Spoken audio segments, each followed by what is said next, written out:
तमाम जिम्मेदार साथी, आज ये बहुत हर्षोल्लास के साथ 9वें शिविर का शुभारंभ आदरणीय सीओ साहब के करकमलों द्वारा किया गया। साल बदल गया, लोग वही हैं, लेकिन एक साल में बदलाव।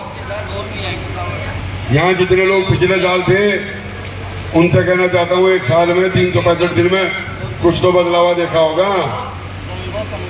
तो ये बदलाव सच्ची और ईमानदारी से सेवा करने का बदल मिलता है। और यहाँ शिव भक्त जितने भी आएंगे, हमारे कांवड़िए, आप सोच के देखो, इस प्रचंड गर्मी में 120, 150 किलोमीटर, 140 किलोमीटर पैदल चल करके आना।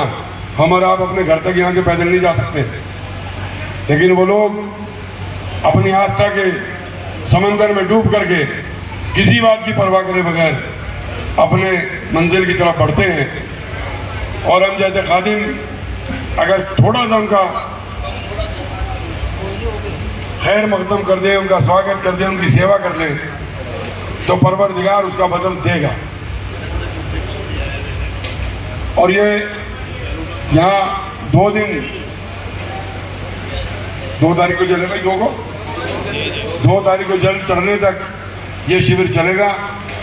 मेरी प्रशासन के अधिकारियों से निवेदन है कि आप लोग ग्राउंड पर रहेंगे, अब से लेके और समाप्ति तक।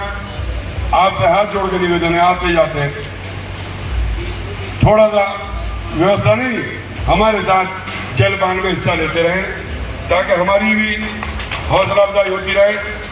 और अपने साथियों से कहना चाहता हूँ, शहर के अंदर अगर कोई कांवड़िया जा रहा है, उसके लिए रास्ता साफ करो, उसके पैर के नीचे कोई कंकर ना आ जाए, चाहे अपने आप झाड़ू लगानी पड़े, उसको साफ करके उसका रास्ता साफ करो, पानी दो।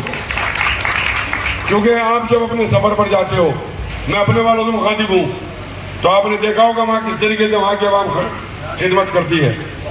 तो आज हमारी भी जिम्मेदारी है कि हमारे भाई अपने धार्मिक सफर पर हैं। और समझने का फेर है, जिसे ये लोग शिवलिंग कहते हैं, हम लोग उसे हजर अस्वद कहते हैं।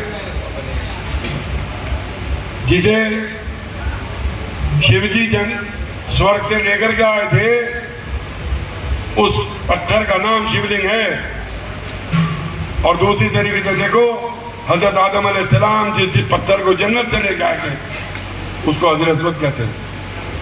हम उसे चूमते हैं, प्यार करते हैं, उसके प्रतीक सारी दुनिया में लगे हुए हैं। बहुत सारी भ्रांति हैं, बहुत लोग पता नहीं क्या क्या बताते हैं। ये यहाँ बात करने का विषय नहीं है, क्योंकि मैं जो बात कह रहा हूँ कहीं ना कहीं से मुझ पर आएंगी बातें, मैं उसका जवाब दूंगा, उन्हें शरीयत की रोशनी में दूंगा। लेकिन इतना कहना चाहता हूँ कि आप अपने भाइयों की, क्योंकि कुरान कहता है लकुम दीनुकुम वलिय दीन, तुम्हें तुम्हारा दीन मुबारक, मुझे मेरा दीन मुबारक।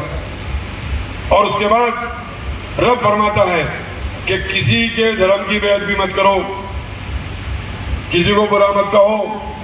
अगर तुम किसी को बुरा कहोगे, वो तुम्हें बुरा कहेगा, तुम्हारे रब को बुरा कहेगा, और उससे दुनिया में फसाद होगा। रब को फसाद पसंद नहीं है। तो इसलिए जो जिस तरह अकीदत कर रहा है, उसको उसकी अकीदत मुबारक। हम जो कर सकते हैं उनकी खिदमत, वो हमारा काम है, इंसानियत की खिदमत करना। इसी नज़रिए से इसकी शुरुआत की थी। और मैं समझता हूँ कि मेरे परिवार में, इस बस्ती में सीओ साहब लगभग 96 साल लगातार नगर पालिका बोर्ड में बैठे वो हो गए, 93 साल। इस योजना पूरी होने के बाद पूरे एक योजना और चाहिए, 100 साल पूरे। और ये रब का करम है कि जमाना जब भी मुसीबत में डाल देता है, बिगड़ती बात को खुदा ही संभाल लेता है। और ये मेरी बुजुर्गों की दुआओं का असर है। शायद मैं डूबता हूं तो समंदर उछाल देता है। इसलिए 1 साल के अंदर सर्वोच्च सदन का मेंबर बन गया ये गंगो। यहीं से शुरुआत की थी, इसी कौशल्या गार्डन से, और देखिए कहाँ पहुँच गए। तो इसलिए आप सबसे गुजारिश है अपने अहले गंगों से, आसपास के लोगों से, कि कांवड़ियों का इस्तकबाल करें, स्वागत करें, किसी को तकलीफ ना पहुँचने दें। अगर कोई कष्ट में है तो उसका साथ दें। और प्रशासन से भी कहना चाहूँगा कि अगर कहीं कोई छोटी मोटी गलती हो जाए उसको निभाने का काम करें।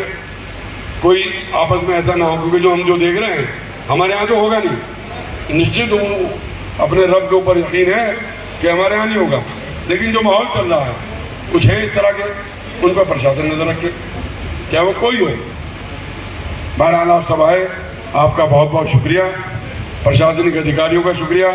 हमारे कोतवाल साहब बहुत सजग हैं, इंस्पेक्टर उमेद सिंह साहब बहुत सजग हैं, 24 घंटे थाने के अंदर अपने खड़े हुए हैं, और मेरा गंगो क्राइम मुक्त है, ये श्रेय मेरे इन दोनों अधिकारियों को जाता है।